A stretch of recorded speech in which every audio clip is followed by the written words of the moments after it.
Bueno, ahora aviso formalmente a todos los participantes que esta clase va a ser grabada.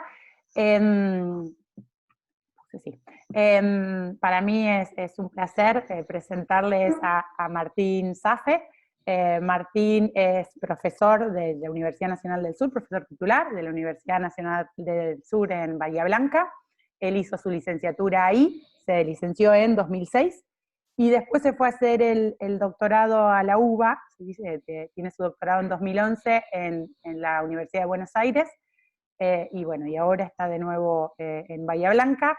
Así que, bueno, muchas gracias por haber accedido a dar este curso, sobre todo a mantener el compromiso con esta UMA virtual. Así que muchísimas gracias y adelante.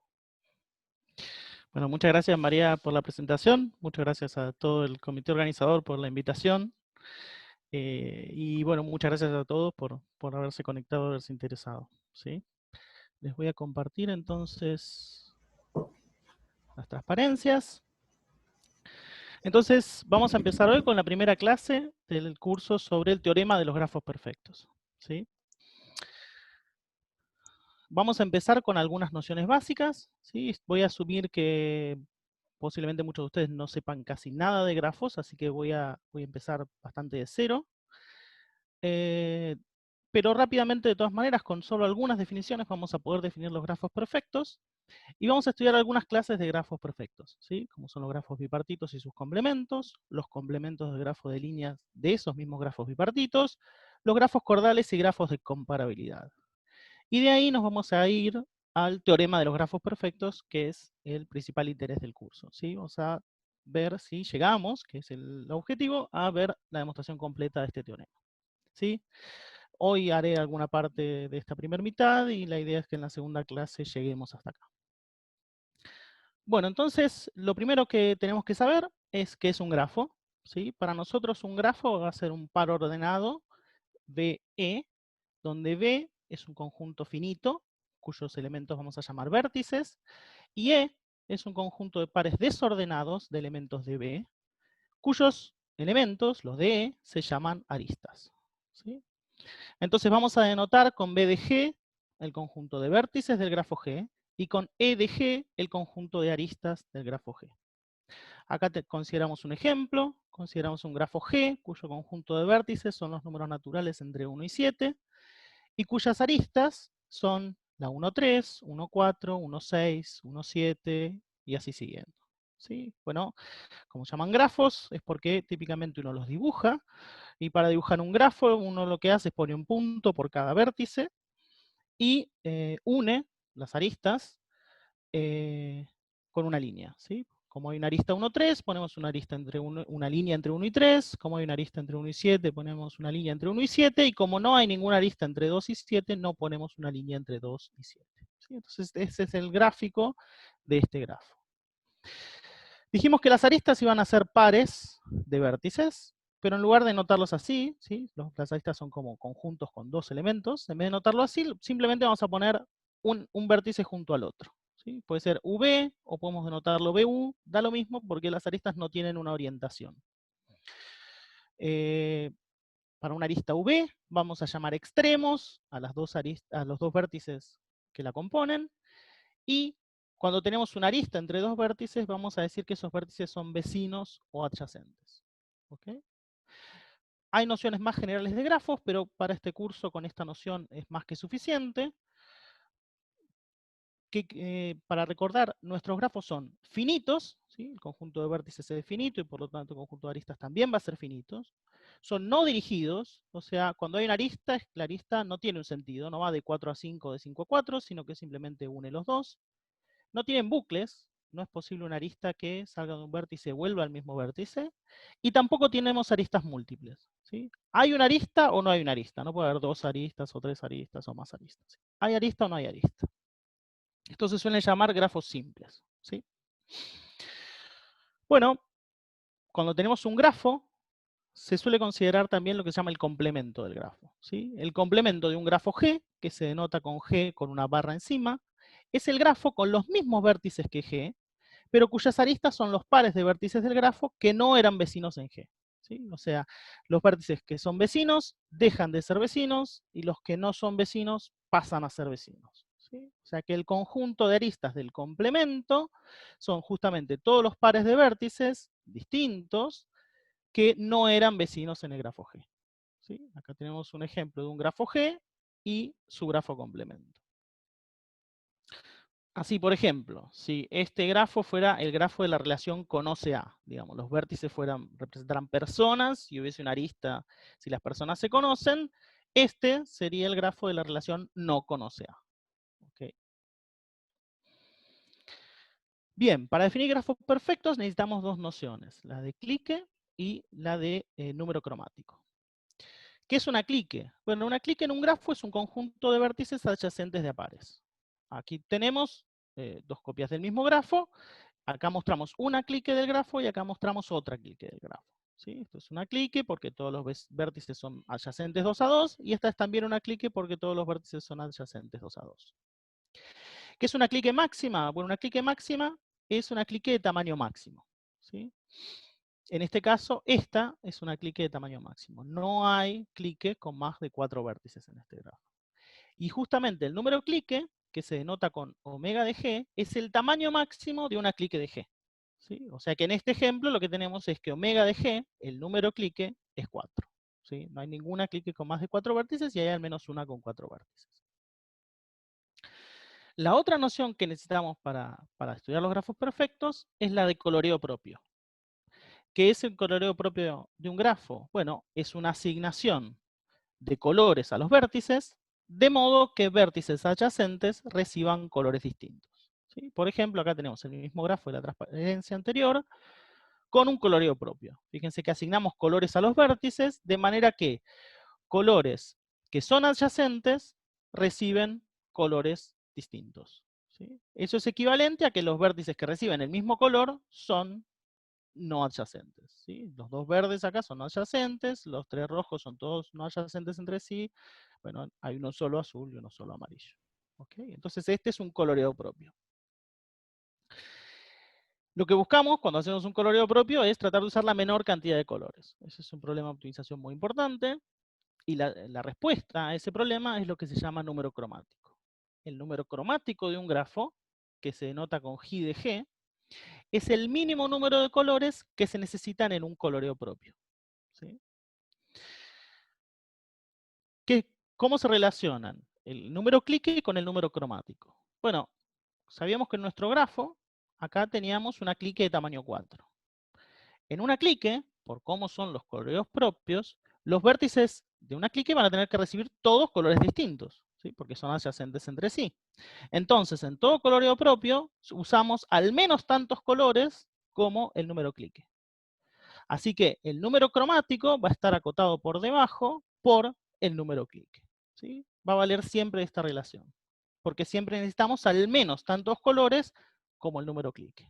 En este caso, para este grafo, sabemos que necesitamos al menos 4 colores, porque tenemos esta clique de tamaño 4, pero también, acá ya dimos explícitamente un coloreo con 4 colores. Así que se necesitan al menos 4 colores y 4 colores son suficientes. Por lo tanto, el número cromático en este ejemplo es exactamente igual a 4. Tenemos que el número clique es igual al número cromático y es igual a 4. ¿Qué es lo que pasa? Bueno, lo que pasa es que esta igualdad entre el número clique y el número cromático no siempre se verifica. ¿Sí? No siempre vale con igualdad. Un ejemplo bastante destacado dentro de la teoría es el de los agujeros impares. ¿Sí? Para los agujeros impares, esta desigualdad vale estrictamente. Entonces vamos a definir los agujeros y vamos a definir los agujeros impares. Bueno, un agujero es un ciclo con al menos 4 vértices, ¿sí? Y sin cuerdas, es decir, sin aristas que unan vértices que no son consecutivos. ¿Sí? Acá empezamos con 4 vértices, 5 vértices y seguimos. Y no hay cuerdas, ¿sí? O sea, no hay una arista así, o así, que una vértices no adyacentes. ¿Sí? Son solo las que son entre vértices adyacentes. Eso es lo que es un agujero. ¿Sí? Es importante que tiene que tener al menos 4 vértices. Lo que sería un triángulo no es un agujero. Para hacer agujero necesito al menos 4 vértices.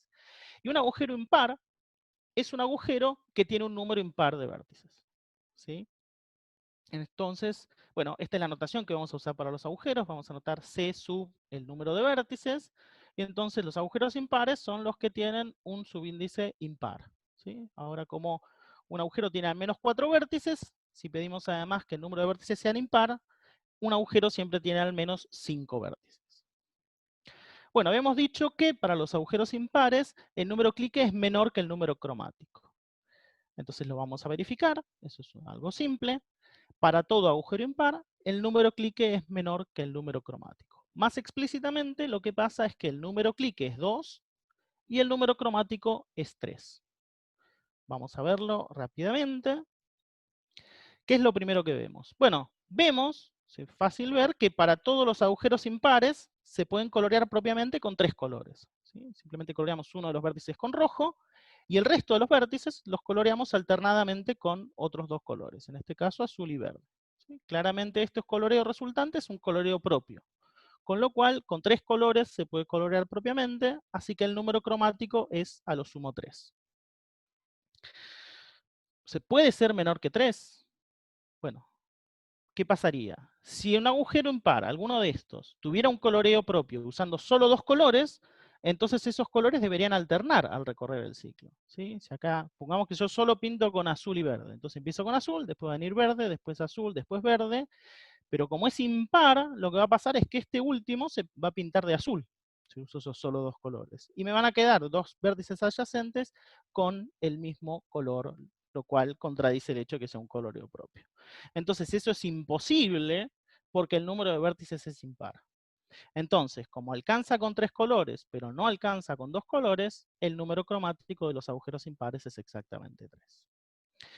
Y lo que es más fácil de ver aún es que el número clique es 2. Bueno, claramente en los agujeros impares no hay una clique de tamaño 3, ¿no? Se debería ver como un triangulito. No hay ningún triangulito. Así que el número clique es a lo sumo 2. Y de hecho, cualquiera de las aristas de los agujeros impares me dan una clique de tamaño 2. Así que el número clique es exactamente 2. ¿Ok? Entonces los agujeros impares son un ejemplo de grafos para los cuales vale esta desigualdad estricta. Entonces, como decíamos recién, un triángulo es una clique de tamaño 3, ¿sí? Pues justamente son 3 vértices, todos vecinos entre sí. Por lo tanto, lo que se llama grafo sin triángulos es un grafo que tiene número clique menor o igual que 2. Ahora estamos estudiando la relación entre número clique y número cromático. Lo que vamos a ver es que existen grafos que tienen número clique 2 y cuyo número cromático es tan alto como uno quiera.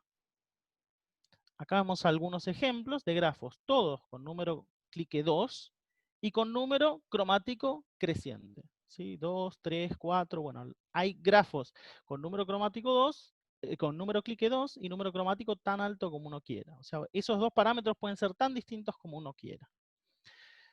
Estos grafos se obtuvieron con una construcción de Vida-Micielski que permite hacer grafos que tienen el número clique 2 y número cromático k para cualquier k mayor o igual que 2. Esa construcción es de la siguiente manera. Uno tiene dado un grafo G con vértices desde B1 hasta Bn. Entonces, la construcción de Micielski nos va a dar un nuevo grafo G' que se obtiene de la siguiente forma. Lo que hacemos es, agregamos los vértices U, o sea, hay un vértice U sub I por cada vértice B sub I del grafo original, y agregamos un vértice más W. ¿Cómo hacemos? Bueno, lo que hacemos es a cada vértice U sub I le ponemos los mismos vecinos que tenía el vértice B sub I en el grafo original, ¿sí? Supongamos que partimos de este grafo.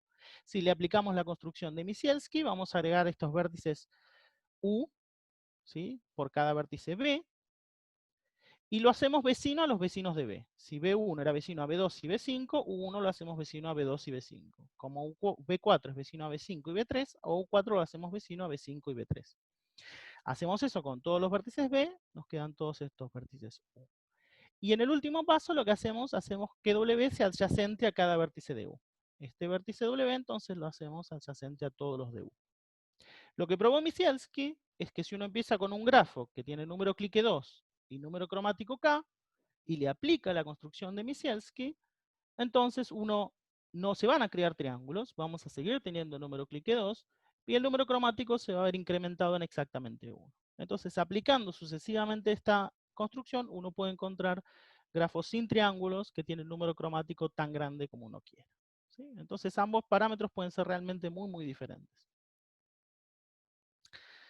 Para definir los grafos perfectos, nos falta una noción más, que es la de su grafo inducido, ¿sí?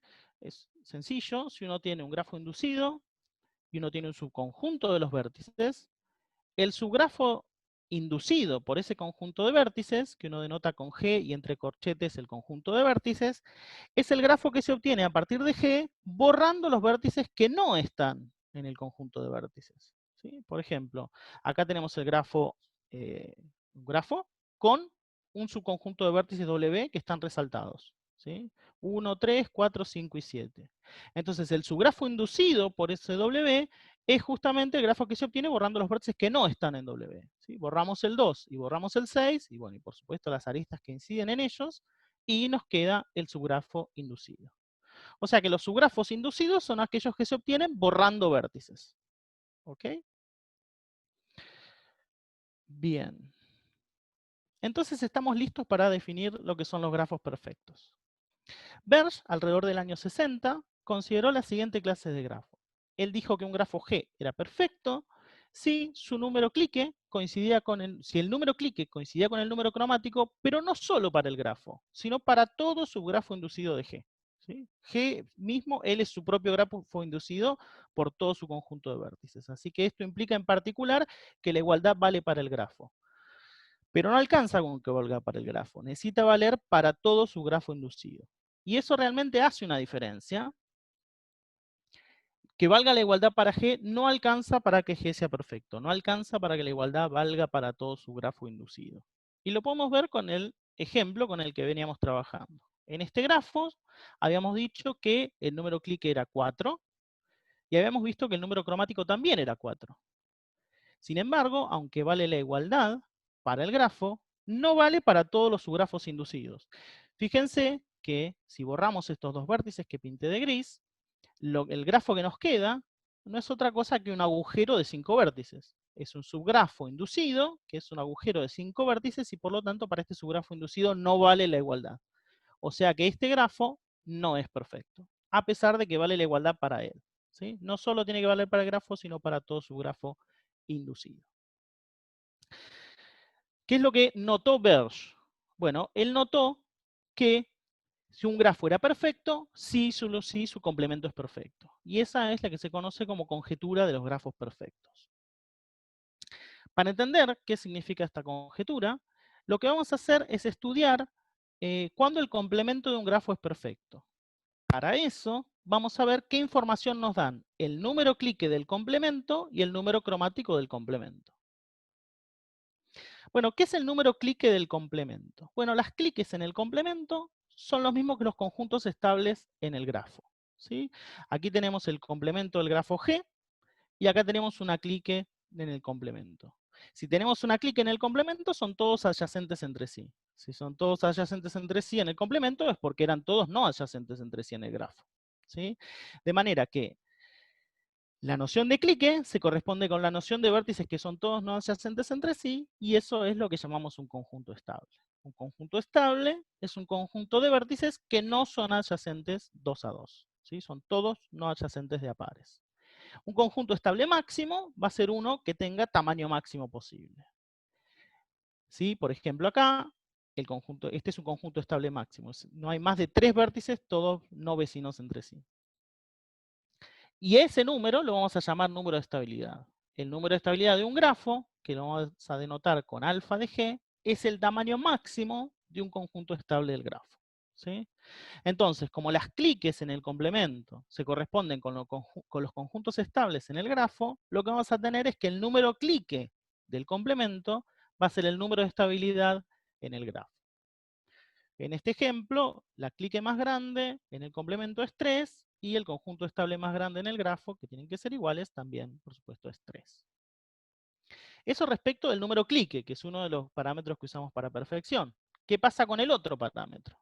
El otro parámetro era el número cromático. Entonces tenemos que ver cómo son los coloreos en el complemento. Y lo que resulta es que un coloreo en el complemento se corresponde con lo que llamamos un cubrimiento por cliques del grafo. ¿Sí?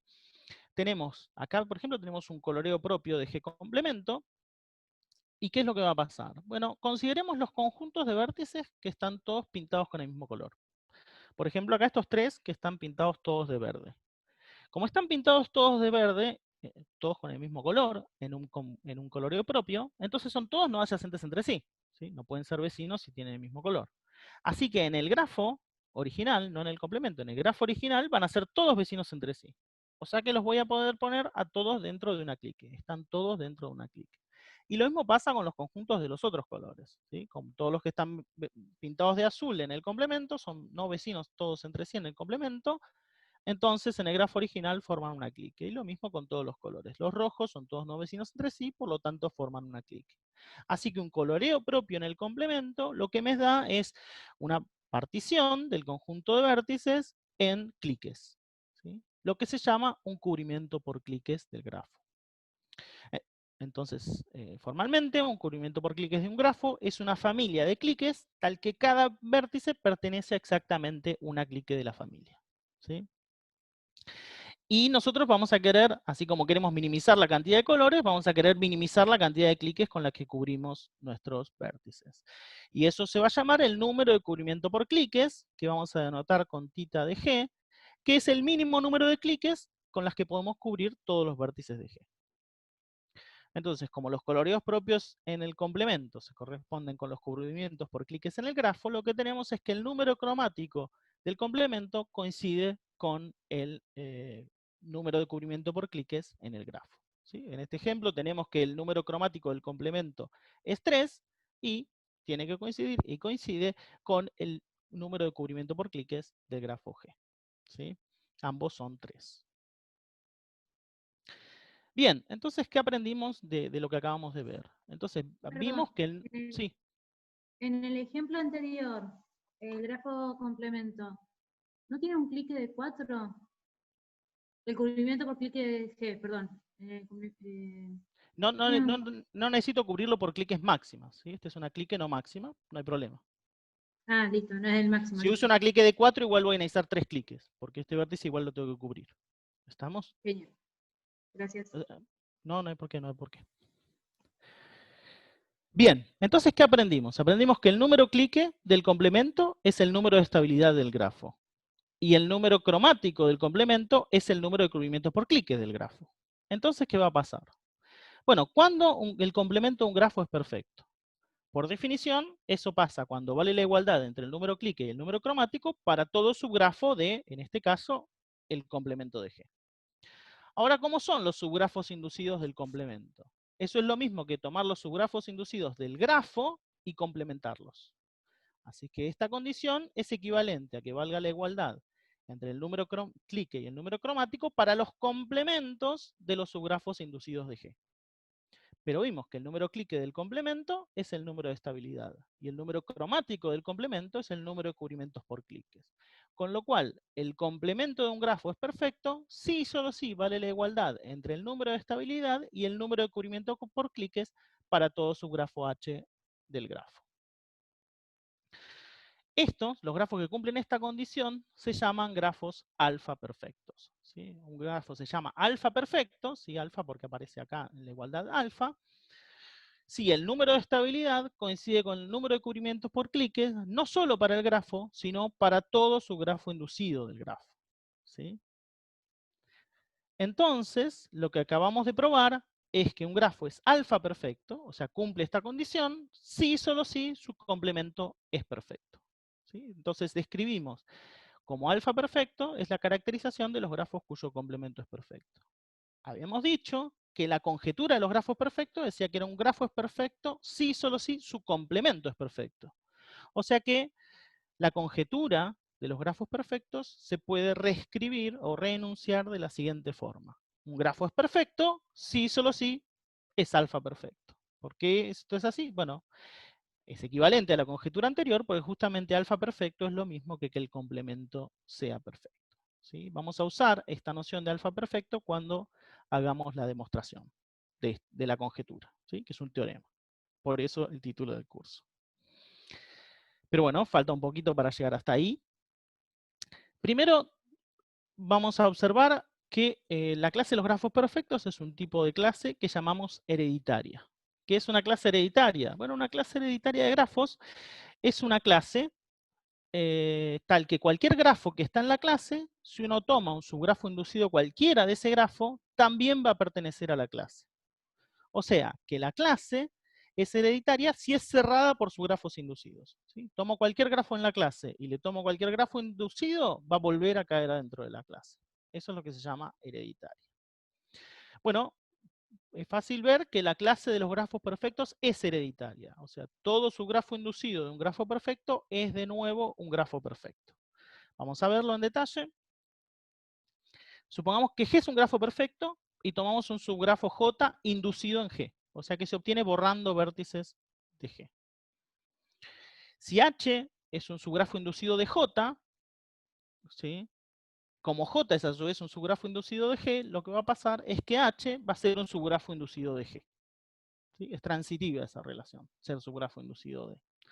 Por lo tanto, como G estamos asumiendo que es perfecto y H es un subgrafo inducido, lo que va a pasar es que va a valer la igualdad entre el número clique y el número cromático. ¿Sí? Ahora, este H era un subgrafo inducido cualquiera de J, o sea que por definición J es perfecto. ¿Estamos? Así que tomamos un grafo perfecto, le tomamos cualquier subgrafo inducido, probamos que cae de nuevo dentro de la clase, es perfecto. ¿Sí? Eso prueba que la clase de los grafos perfectos es efectivamente hereditaria. ¿Cuál es la importancia de las clases de grafos hereditarias? Bueno, como vimos, no alcanza con que valga la igualdad entre el número clique y el número cromático para probar que un grafo es perfecto. Necesitamos verificar esa igualdad para todos los subgrafos inducidos. Entonces, la ventaja de trabajar con clases hereditarias va a ser la siguiente. Si tenemos G, que es una clase hereditaria de grafos, y probamos que la igualdad entre el número clique y el número cromático vale para todos los grafos en la clase, entonces todos los grafos que estén en la clase van a ser todos perfectos. ¿Sí? Alcanza a comprobar la igualdad para todos los grafos de la clase para probar que en realidad todos son perfectos. ¿Sí? Eso no es difícil de ver. Supongamos que tenemos una clase hereditaria en la que vale esta igualdad. ¿Sí? Y tomamos un grafo en esa clase. Entonces, tomamos H, que es un subgrafo inducido de G. Queremos ver que ahí también vale la igualdad, para probar que es perfecto. Como G es hereditaria, entonces H también va a estar en G. ¿Sí? G está en G, H es un subgrafo inducido de G, G es hereditaria, H va a estar en G. Pero si está en G, vale la igualdad. Bueno, entonces, ¿qué hicimos? Lo que hicimos fue probar que vale la igualdad para cualquier subgrafo inducido H de G. Con lo cual, G es perfecto. ¿Sí? Como G era un grafo arbitrario de la clase, probamos que todos son perfectos. Entonces, la ventaja de trabajar con clases hereditarias es que alcanza a comprobar la igualdad entre el número clique y el número cromático entre todos los grafos de la clase para probar que en realidad todos los grafos de la clase son perfectos. La primera clase de la que vamos a observar que es una clase de grafos perfectos es la clase de los grafos bipartitos. ¿Sí? Son unos grafos muy importantes porque, como veremos, vamos a ver un ejemplo de juguete, aparecen naturalmente en los problemas de asignación. ¿Qué es un grafo bipartito? Bueno, un grafo es bipartito si su conjunto de vértices se puede partir en dos conjuntos estables. ¿Sí? En este caso, este grafo es bipartito porque se puede partir en dos conjuntos estables. El conjunto X, ¿sí? Es un conjunto estable, o sea, entre estos vértices no hay ninguna arista, y este es otro conjunto estable. Entre esos vértices no hay ninguna arista. O sea, las únicas aristas van a ir de los vértices de arriba a los vértices de abajo, bueno, o de los vértices de abajo a los de arriba, pero digo, solo uno de arriba y uno de abajo, ¿sí? Esto es un conjunto estable, esto es un conjunto estable. Como admite esa partición, este grafo es bipartito. Y vamos a llamar justamente bipartición a cualquier partición como esta, ¿sí? Cualquier partición XY, donde los dos conjuntos, tanto X como Y, sean conjuntos estables. Los grafos de bipartito fueron caracterizados por Koenig en el año 36 de la siguiente forma. Él probó que para cualquier grafo son equivalentes las siguientes condiciones. G es un grafo bipartito, G no tiene ciclos impares, en particular un grafo bipartito no puede tener triángulos, ¿sí? Y también que el número cromático es menor o igual que 2. ¿Sí? Fíjense que un grafo bipartito efectivamente no tiene triángulos, por ejemplo.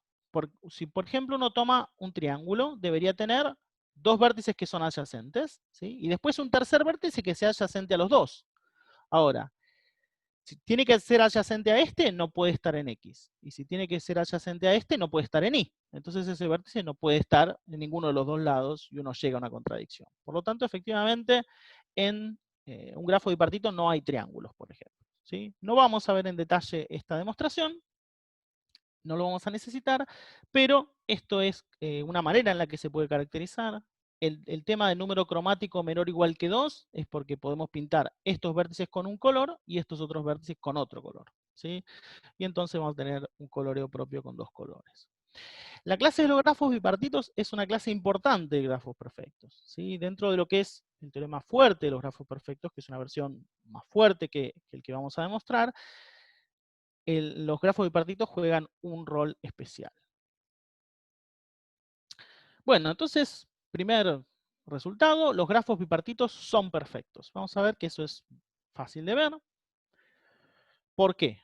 Bueno, puede haber dos casos. En un caso, si G no tiene aristas, bueno, va a ser solamente vértices sueltitos, ¿sí? Sin aristas entre ellos. Entonces el número clique es 1. ¿Sí? No hay ninguna clique que tenga más de un vértice. Pero el número cromático también es 1. Si pinto todos los vértices con el mismo color, voy a tener un coloreo propio.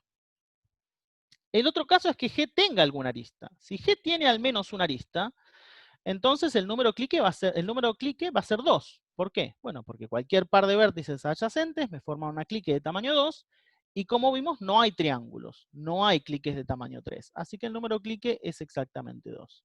Y el número cromático es 2 porque, bueno, necesitamos al menos dos colores, y dos colores alcanzan, ¿sí? O uno de los lados de la partición lo pintamos con un color, y al otro lado de la bipartición lo pintamos con el otro color. Así que vamos a ver que siempre, en cualquiera de los dos casos, vale esta igualdad. ¿Pero qué más vale? Bueno, vale que la clase, o sea, probamos la igualdad. Pero la clase de los grafos bipartitos es hereditaria, ¿sí? Si yo borro cualquier vértice, sigue habiendo una bipartición, sigue siendo un grafo bipartito. Así que, como es hereditaria y vale la igualdad para todos los grafos bipartitos, entonces, por la proposición anterior, los grafos bipartitos son todos perfectos, ¿sí? Como estoy trabajando en una clase hereditaria, alcanza con verificar la igualdad para todos los grafos de la clase para concluir que todos los grafos son perfectos. Así que los grafos bipartitos son ejemplos de grafos perfectos, pero no son los únicos. Lo que vamos a probar a continuación es que los complementos de los grafos perfectos, los complementos de los grafos bipartitos, ¿sí? Complementamos esos grafos bipartitos que acabamos de ver, son de vuelta perfectos. ¿Y cómo vamos a hacerlo? Usando un teorema que se llama teorema de Hall. Para ello vamos a considerar un problema que les mencioné recién, que es el problema de asignación. Supongamos que nos dan un grafo bipartito, ¿sí? Un grafo con bipartición X, Y. Y vamos a darle un significado a este grafo. Supongamos que significa lo siguiente. Supongamos que los vértices que están en X, ¿sí? Los vértices que están arriba, representan los cursos, o representan cursos, y que los vértices en Y representan profesores. Y que una arista entre un curso y un profesor significa que el curso puede ser dictado por el profesor correspondiente, ¿sí? Entonces, supongamos que lo que queremos hacer es considerar asignaciones de cursos a profesores, tales que cada curso sea dictado por a lo sumo un profesor, y que cada profesor dicte a lo sumo un curso, ¿sí? Por ejemplo, uno podría considerar esta asignación formada por las aristas gruesas, ¿sí? Entonces, este curso va a ser dictado por este profesor, este curso por este profesor, y este curso por este profesor. ¿Cuáles son las condiciones que se tienen que cumplir en este conjunto de aristas gruesas? Bueno, como cada curso va a ser dictado por un único profesor, no tiene que haber dos aristas gruesas que compartan un vértice curso, un vértice de arriba. Y como cada profesor dicta lo sumo un curso, no puede haber dos aristas que compartan un vértice de abajo. Entonces, la condición en total es que no va a haber ningún par de aristas gruesas que compartan vértices ni arriba ni abajo, ¿sí? O sea que lo que tiene que pasar es que ningún par de estas aristas gruesas compartan vértices. Eso tiene un nombre en teoría de grafos, que es el de un matching, ¿sí? Un matching en un grafo es un conjunto de aristas que no comparten vértices de a pares, ¿sí? Esos son los que corresponden a las asignaciones de profesores a cursos en nuestro problema. Una pregunta natural que nos podemos hacer es, dado este grafo bipartito, ¿existe una asignación de manera que se dicten todos los cursos? ¿Es posible asignar a cada curso un profesor con esta restricción de que a lo sumo un profesor por curso y a lo sumo un curso por profesor? Si fuese posible, tiene que valer una cierta condición que vamos a llamar condición de Hall, ¿sí? Para todo conjunto de cursos, ¿sí? Lo que tiene que pasar es que tiene que haber,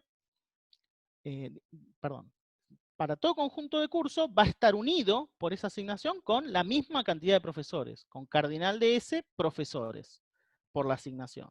Con lo cual, ese conjunto de cursos va a tener que tener como vecinos del otro lado al menos tantos vértices como su cardinal, ¿sí? Debe haber al menos cardinal de S profesores que puedan dictar al menos uno de esos cursos, ¿sí? Si hay 2 cursos, tiene que haber al menos 2 profesores que puedan dictar cada uno de ellos al menos uno de esos 2 cursos. Vamos a denotar justamente por NDS la vecindad de un conjunto de cursos, o sea, un subconjunto de X. O sea, va a estar formado por todos los vértices de este lado que son vecinos al menos un vértice de S. En este caso, la vecindad de estos 2 vértices son estos 3. Entonces, lo que acabamos de razonar es que para que se puedan dictar todos los cursos, para todo subconjunto de cursos tiene que haber al menos esa cantidad de profesores que puedan dictar al menos uno de los cursos. O sea, para todo subconjunto S de X, el tamaño de la vecindad de S tiene que ser al menos S. ¿Okay? Lo que dice el teorema de Hall es que esa condición es también suficiente. Es decir, si esta condición se cumple para todos los subconjuntos S de X, entonces hay una asignación, hay un matching, en el cual todos los cursos quedan asignados a algún profesor. Vamos a introducir 2 nociones. Una que es la de vértice saturado. Un vértice saturado por un matching es simplemente un vértice que es un extremo de alguna arista del matching, ¿sí? Los que tocan una arista del matching se dicen saturados, los que no tocan aristas del matching se dicen no saturados. Entonces, una asignación de cursos a profesores, de modo que se dicten todos los cursos, se corresponde con un matching que satura todo el conjunto de X, ¿sí? Que tocan todos los vértices cursos. Un matching máximo de un grafo es un matching con el máximo número de aristas. En este caso, para nuestro grafo, que es el grafo que estábamos considerando, ese matching máximo, por ejemplo, está formado por estas 6 aristas, ¿sí? Estas 6 aristas forman un matching máximo. A la cantidad esta de aristas en un matching máximo lo vamos a denotar con alfa prima de G, ¿sí? Entonces eso es el máximo número de aristas en un matching de G. Entonces, para que haya una asignación en la que se dicten todos los cursos, significa que tiene que haber un matching que satura todos los vértices de X, ¿sí? O sea que va a tener que haber un matching cuyo tamaño sea igual al cardinal de X. En este caso, vemos que el matching máximo es menor, ¿sí? El tamaño del matching máximo es 6 y el cardinal de X es 7. Con lo cual, en este caso, no hay una asignación que cubra todos los cursos, ¿sí? No es posible dictar todos los cursos. Les dejo como ejercicio probar que hay algún conjunto de cursos tal que los profesores, ¿sí? Tal que pueden dictar al menos uno de esos cursos es menor que ese conjunto de cursos, ¿sí? Eso siempre pasa. Como les decía, esta condición de Hall, que para todo conjunto de cursos los profesores que pueden dictar al menos uno de esos cursos tiene que ser siempre mayor o igual, no solo es necesaria, sino que es suficiente. Si se cumpliera en nuestro grafo para todo subconjunto de X, entonces tendría que haber una asignación que cubra todos los cursos. Como vemos que no hay una asignación que cubra todos los cursos, es porque hay algún subconjunto de los cursos tal que hay menos profesores que pueden dictar esos cursos, ¿sí? Bien, para la demostración nos falta una noción más, que es la noción de camino M Perdón, alternante. Martín. Sí, Hay una pregunta en el chat, recién la vi, sí. hace 2 minutos la vi, que dice, el teorema anterior no aseguraría que todo profesor dicte al menos un curso, ¿no? No, será no. El teorema No. Solo me estoy preocupando porque se dicten todos los cursos. Si se fijan, sí, hay más profesores que cursos, ¿sí? Hay más profesores que cursos, con lo cual seguro que no vamos a poder hacer que todos los profesores dicten un curso. No lo Sí, aseguraría, porque iba habla... para eso, yo lo leí mal, pero es eso, dice, el teorema anterior no aseguraría que todo profesor dicte al menos un curso. Y es No, verdad, no, es lo que no. vos decís, no hay problema Exacto. porque puede haber profesores sin que dicten ningún curso. Seguro que va a haber al menos un profesor que no dicte curso porque hay menos cursos que Porque hay profesores. más. ¿Okay? ¿Sí? Digamos, estamos mirando que se puedan cubrir todos los cursos. Los profesores, alguno quedará libre, no nos preocupa eso. ¿Ok? Gracias por la pregunta. Bien, entonces necesitamos dos nociones más. Una es camino M alternante, ¿sí? Consideramos un matching en un grafo. Entonces un camino M alternante es un camino que alterna entre aristas que están en M y no en M. ¿Sí? Por ejemplo, estos son caminos M alternantes. No en M, ¿sí? Las que están en el matching vamos a seguir denotándolas como aristas gruesas. No en M, no en M. Y este también es un camino M alternante. En M, no en M, en M, no en M, en M. Eso es un camino M alternante. Y un camino M aumentante es un camino M alternante, o sea que alterna entre aristas en M y no en M, cuyos extremos no están saturados por M. ¿Sí? Acá lo que hicimos, los vértices blancos son los no saturados, y entonces esto es un camino M aumentante. ¿Sí? Alterna entre aristas que están en M y no en M, y empieza y termina en vértices que no están saturados por el matching. ¿Qué es lo que pasa? ¿Por qué estos se llaman caminos M aumentantes? Bueno, porque si uno tiene un camino así M aumentante en el matching M, lo que puede hacer es sacar estas dos aristas del matching y cambiarlas por estas tres. ¿Y entonces qué va a pasar? Bueno, sacamos 2 y agregamos 3, entonces lo que hacemos es obtenemos un nuevo matching M' que tiene una arista más. ¿Sí? En general, un camino M aumentante lo que va a hacer es permitirme construir un matching con una arista más. Por lo tanto, lo que seguro no va a pasar es que ningún matching que sea máximo puede tener un camino M aumentante, porque si no, habría otro matching más grande y contradiría que es máximo. Esto es lo que vamos a necesitar usar, ¿sí? Pero vale más en general que esto es una ida y vuelta. ¿Sí? Un matching es máximo en un grafo si solo si no tiene caminos M aumentantes. Bien, entonces estamos listos para ir a nuestro teorema de Hall. ¿Sí? Sea G un grafo bipartito que tiene bipartición XY. ¿Sí? Piensen que estos son los cursos y estos son los profesores. Entonces G tiene un matching que satura X, o sea, tenemos una asignación en la que se dictan todos los cursos, si solo si se cumple lo que llamábamos condición de Hall. La vecindad de todo conjunto S de cursos tiene al menos el cardinal de S. ¿Sí? Entonces vamos a ver cómo es la demostración. Bueno, ya vimos que la condición de Hall es una condición necesaria. ¿Sí? ¿Por qué? Bueno, porque la vecindad de S tiene que contener todos los vértices con los que los vértices de S están unidos por el matching. ¿Sí? Como los vértices de S están unidos por el matching con otro conjunto de vértices del mismo tamaño, y eso está incluido en la vecindad tiene que tener al menos el cardinal de S. Para probar que la condición de Hall también es suficiente, vamos a suponer que tenemos un matching máximo que no satura todo X. Y vamos a probar que debe haber algún subconjunto S contenido en X que no cumple la condición de Hall. ¿Sí? Si un matching máximo no satura todo X, es porque la condición de Hall no se cumple para algún subconjunto de X. Entonces vamos a tomar lo siguiente, lo pueden visualizar en este ejemplo. ¿Sí? Las aristas gruesas estas forman un matching máximo y supongamos que un vértice U nos quedó no saturado. ¿Sí? No se saturaron todos los vértices en X. Entonces lo que vamos a hacer es definir dos conjuntos, S y T. S es el conjunto de los vértices alcanzables desde U por caminos M alternantes. Y T y que están en X, digamos. Y T es el conjunto de los vértices que están en I y son alcanzables por U por caminos M alternantes. ¿Sí? O sea, empezamos desde U con caminos M alternantes. Entonces, vamos a ver que estos tres vértices son alcanzables desde U por caminos M alternantes. Bueno, U también, por el camino M alternante que empieza y termina en U. Así que U está en S, es alcanzable desde U por caminos M alternantes, el camino trivial de longitud 0. Pero este vértice también es alcanzable desde U por caminos M alternante.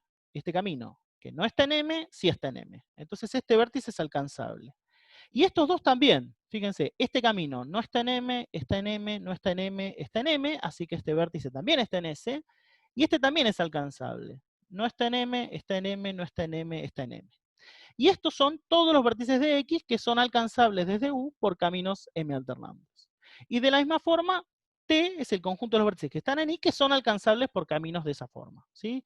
No está en M, esto es un camino M alternante que lleva hasta este vértice, así que es alcanzable, y este también es alcanzable. Fíjense este camino, no está en M, está en M, no está en M, y igual con este.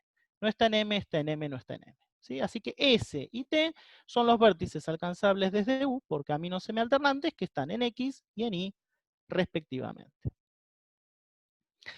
Lo primero que afirmamos es que cada vértice de T, ¿sí?, está unido con un vértice de S menos U, ¿sí?, por M.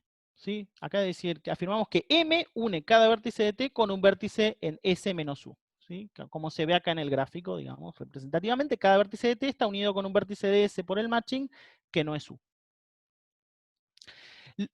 Los caminos M alternantes que comienzan en U van a llegar ahí a través de aristas que no están en M. ¿Sí? ¿Por qué? Porque llegamos, no está en M, sube con las que están en M y bajan con las que no están en M. Así que siempre que llegamos a T, llegamos con una arista que no está en M, y siempre que llegamos a S, llegamos con una arista que sí está en M. ¿Sí? Por una cuestión de paridad. Luego, cada arista que está en el conjunto S menos U se alcanza por una arista que está en M. ¿Sí? El camino M alternante terminó en una arista de M, así que todos los vértices que en S menos U son incidentes en una arista de M, y el vértice anterior por el cual se llegó a ellos está en T. Así que todo vértice en S menos U está unido por una arista de M a un vértice de T. Ahora, como no hay caminos M aumentantes, cada vértice de T está saturado. ¿Sí? ¿Por qué eso es así? Bueno, supongamos que un vértice de T no estuviera saturado. Como hay un camino M alternante que pasa desde U y llega hasta ese vértice en T, lo que vamos a tener es un camino M alternante. Si empezara y terminara en vértices no saturados, entonces sería un camino M aumentante.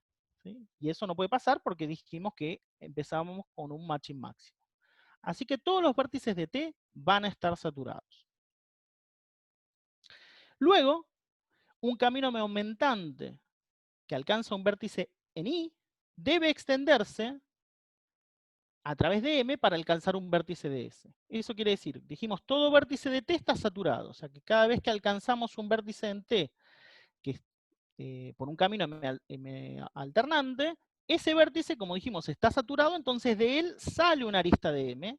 Bueno, y esa arista de M nos completa otro camino aumentante más largo y hace que su vecino al que está unido por la arista de M también esté en S. ¿Sí? También es alcanzable. Así que eso muestra que entonces cada vértice de T está unido a través de una arista de S con un vértice en S menos U. Entonces, en el primer párrafo mostramos que todo vértice en S menos U está unido con una arista de M a un vértice de T, y en el segundo párrafo mostramos que cada vértice de T está unido por una arista de M a un vértice de S menos U. Entonces establecimos una biyección entre ambos conjuntos, S menos U y T. Eso es lo que decimos, las aristas de M establecen una biyección entre T y S menos U, por lo tanto, en particular, el cardinal de T es igual al cardinal de S menos U. Y ya casi estamos. ¿Por qué? Bueno, como cada vértice de T es adyacente a un vértice de S menos U, ¿sí?, por las aristas del matching, entonces T está contenido en la vecindad de S. ¿Sí? Son todos vecinos a algún vértice de S. Lo que vamos a probar es que T es exactamente igual a la vecindad de S. ¿Sí? Son todos los vértices que tienen al menos un vecino en S, son justamente el conjunto T. Supongamos por el absurdo que hubiera otro vértice, que no está en T, que fuera vecino a un vértice de S. ¿Sí? Entonces llamemos Y a ese vértice, supuesto vértice, que está supuestamente vecino a un vértice B en S. Entonces la arista BY, ¿sí?, imaginen una arista que hubiera acá, una arista entre un vértice B y un vértice Y, no puede ser una arista que no esté no puede ser una arista que pertenezca a M, ¿sí? Porque las aristas de M que salen de S van a parar a T. Pero tampoco puede ser una arista que no esté en M, porque el único vértice que no está saturado en S es el vértice U. Y de él no puede salir nunca una arista, un vértice que esté fuera de T, porque cualquier arista que salga de U va a estar no saturada, va a ser una arista que no está en M, porque 1 está saturado, entonces ese vértice Y tendría que estar en T, porque es alcanzable por un camino M alternante. ¿Sí? Una sola arista que no está en M es un camino M alternante. Así que contradice el hecho de que I no está en T. Así que esa arista no puede estar ni en M, ni no estar en M, con lo cual esa arista no puede existir. De manera que efectivamente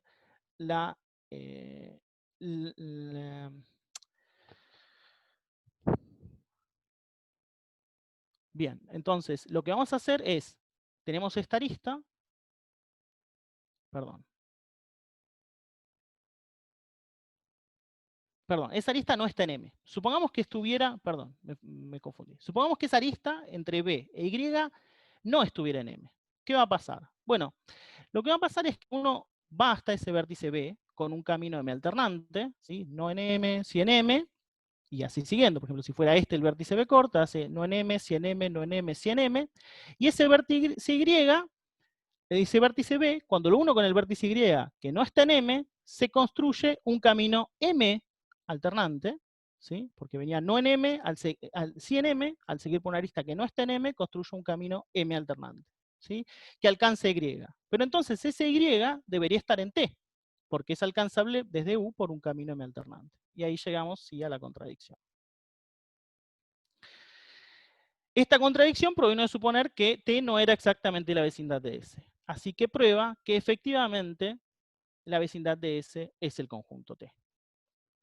¿Qué consecuencia tiene esto? Bueno, como la vecindad de S es el conjunto T, entonces el cardinal de la vecindad de S es el cardinal de T. Pero habíamos visto en la transparencia anterior que el cardinal de T es igual al cardinal de S menos 1. Bueno, el cardinal de S menos 1 es claramente menor que el cardinal de S, entonces lo que tenemos es que el conjunto S cumple ¿qué? Su cardinal es mayor que el cardinal de su vecindad. ¿Sí? Y eso es lo que queríamos probar. ¿Sí? Habíamos comenzado con que había un matching máximo que no saturaba todos los vértices de X, queríamos ver que no se cumplía la condición de Hall. Y efectivamente encontramos explícitamente un conjunto S para el cual no se cumple la condición de Hall. Y esto, la demostración que hicimos, entonces nos da ese conjunto. Entonces el ejercicio que les había planteado se resuelve, si uno sigue la demostración, puede encontrar cuál era el conjunto S dentro del ejemplo que vimos de cursos y profesores, que muestra que efectivamente no hay una asignación que cubra todos los cursos. ¿Sí? ¿Esto qué nos permite probar? El teorema de Hall. Bueno, el teorema de Hall nos permite probar que los complementos de los grafos bipartitos son perfectos. ¿Sí? ¿Por qué eso es así? Bueno, lo primero es que los complementos de los grafos bipartitos es una clase hereditaria. Si yo borro un vértice, vuelvo a caer dentro de la clase. Así que alcanza a comprobar que para todos los complementos de grafos bipartitos vale la igualdad entre el número cromático y el número clique. ¿Sí? O sea que para todo grafo G, su complemento cumple esta igualdad. Equivalentemente, va a alcanzar a comprobar que para cada grafo bipartito hay un coloreo propio con esta cantidad de colores, con cantidad de colores igual al número clique. ¿Sí? Eso prueba la igualdad. Porque menos colores no se pueden usar. Esta es justo la cantidad de colores mínima que necesito. Si doy un coloreo con esa cantidad de colores, ese es el número cromático. ¿Y cómo hace uno eso? Bueno, uno toma G, un grafo bipartito, que tiene bipartición XY, y considera una clique máxima. Fíjense que acá uno está una clique máxima del complemento. Ahora, ¿qué es una clique máxima del complemento? Es un conjunto independiente en el grafo bipartito. ¿Sí? Por eso esto es una clique en el complemento, o sea, un conjunto independiente en el grafo que estamos dibujando. Y lo que hacemos es, llamamos R a los conjuntos que están en X, que están fuera de la clique K, y T a los vértices de Y que están fuera de la clique K. ¿Sí? Los vértices de la clique K, del complemento, los pintamos de amarillo. Y los otros están en negro, tanto R como T.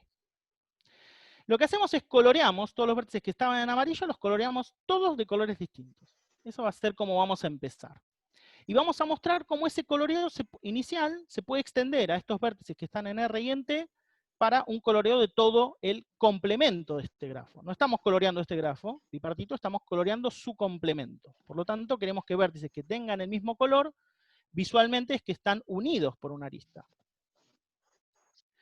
Entonces, para eso consideramos dos subgrafos, H y H'. ¿Sí? Vamos a considerar H, que es el que está formado por R, los negros de acá arriba, y los vértices que no están en T. Esto va a ser H, y a esto lo llamamos H'. Bien, entonces, consideramos un subconjunto S de los vértices que están en R. ¿Qué va a pasar? Si el conjunto S, ¿sí? Si S, su vecindad, fuera más chica en tamaño que S, su vecindad en H, ¿sí? Nos restringimos a este conjunto, entonces podríamos agrandar la clique máxima. Recordemos, la clique máxima estaba formada por este conjunto y este conjunto. La clique máxima siempre del complemento. Si le sacáramos la vecindad y le uniéramos S, como S tiene cardinal más grande que su vecindad, suponiendo que eso fuera así, se obtendría que una clique más grande que la original. ¿Sí? Acá vemos un conjunto independiente, lo cual significa en el complemento una clique. ¿Sí? Y eso sería una contradicción. ¿Esto qué nos dice? Bueno, esto nos dice que se cumple, esto no puede pasar, entonces siempre esto vale con menor o igual. O sea que se cumple la condición de Hall en el grafo H. ¿Qué quiere decir eso? Bueno, hay un matching en el grafo H, en esta parte, que satura todos los vértices de R. O sea que acá hay un matching que llega a todos los vértices de R. Y lo que hacemos entonces es replicar los colores a través del matching. Esto está bien, colorear vértices que son adyacentes con el mismo color, porque de vuelta estamos coloreando el complemento. Entonces queremos que vértices adyacentes estén unidos por una arista en el complemento. Acá, y por lo tanto no en el complemento. Y simétricamente se puede hacer lo mismo en H'. ¿Sí? De vuelta, si uno toma un subconjunto cualquiera de T, su vecindad, por el mismo argumento, tiene que tener necesariamente al menos tantos vértices como ese subconjunto de T, y por el teorema de Hall hay un matching que satura todos los vértices de T. Entonces lo que podemos hacer es usar ese matching para transportar los colores al otro lado. Entonces vamos a replicar los colores a través del matching, de manera que en lo que vemos, vértices del mismo color son adyacentes. Pero en realidad estamos tratando de obtener un coloreo del complemento, así que eso en realidad es correcto. ¿Sí? Estamos coloreando el complemento con el número clique del complemento. ¿Sí? Estamos probando que el complemento de este grafo bipartito es perfecto.